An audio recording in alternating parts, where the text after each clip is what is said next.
po, kaya't ko agpasalamat kada kayo, Diyos unay, ti Agnina, ti support tayo po, kitang-kita, nangabak tayon!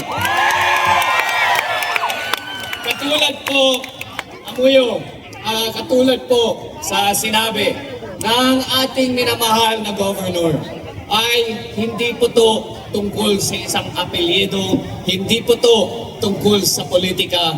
Tayo po ay nandito para ipaglaban ang kinabukasan ng ating minamahal na syudad na Lawaga po. At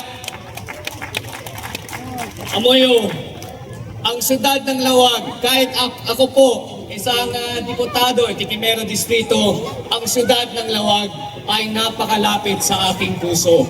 Dito po ako lumaki. Doon ako nag-aral sa Kids College.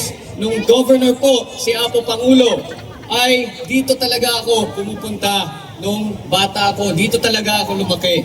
Kaya para sa akin, Apo, gusto ko talaga ang progreso. Gusto ko talaga na maganda ang kinabukasan ng ating syudad.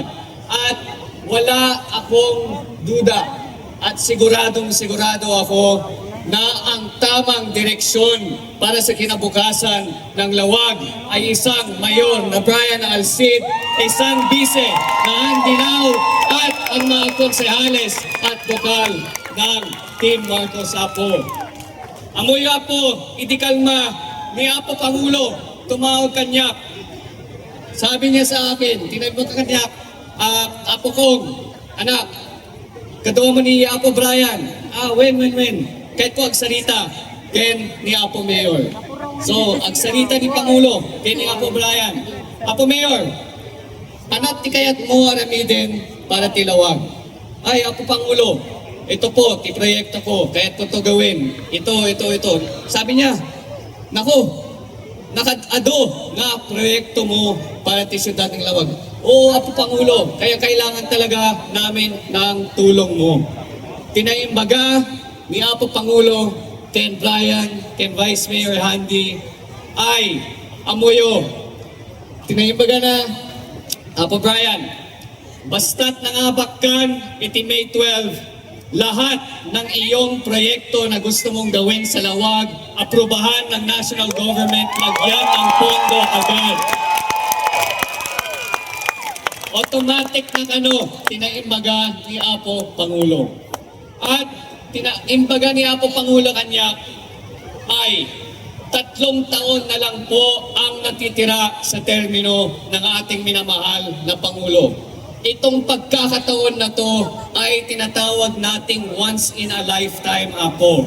Hindi, sana, baka, pero hindi natin alam, baka hindi tayo makakakuha ng isa pang Pangulo na taga dito. Kaya itong 3 taon na natitira kay Apo BBM, gamitin natin at huwag natin sayangin. Siguraduhin natin na lahat ang proyekto na gusto ni Apo Brian, na gusto ni Apo Handy, na gusto ng Team Marcos ay maigawa natin. At may igagawa natin lamang to, Apo, kung si Brian Alcid ay nakaupo sa City Hall ng Lawag bilang inyong mayor at si Handy Lau ay kasama niya bilang inyong bise.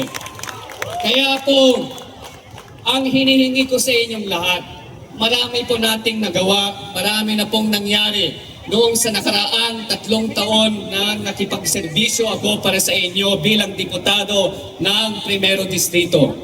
Nung humingi po ako ng inyong suporta nung nakaraan na halalan, ay sa tingin ko naman, Apo, may ipakita ko na marami tayong nagawa, marami tayong proyekto na ilatag, marami pong programa na ipinaabot natin sa mga Lawagenyong nakakatulong, katulad sa AIC, sa AKA, GIP, sa ating mga Sustainable Livelihood Program, Apo.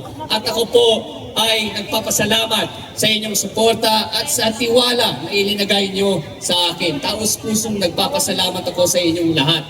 Ngayon, ang hinihingi ko po sa inyong, Apo, ay hindi nyo lang ilagay ang tiwala nyo sa akin, kundi ilagay nyo ang tiwala kay kay Mayor Brian Alcid and Vice Mayor Handy Lau kasama ng aming slate.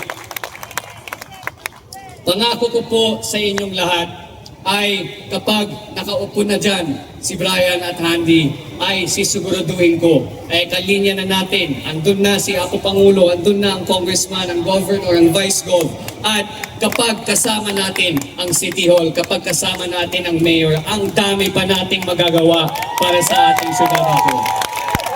Kaya, once again Apo, humihingi ako ng inyong suporta sa susunod na May 12, sa susunod na halalan, na iboto nyo straight Team Marcos Apo. Diyos munay, tiyag nila, agbiyag, Ciudad Tilawag, agbiyag, Primero Distrito, ay ayaten kayo Apo.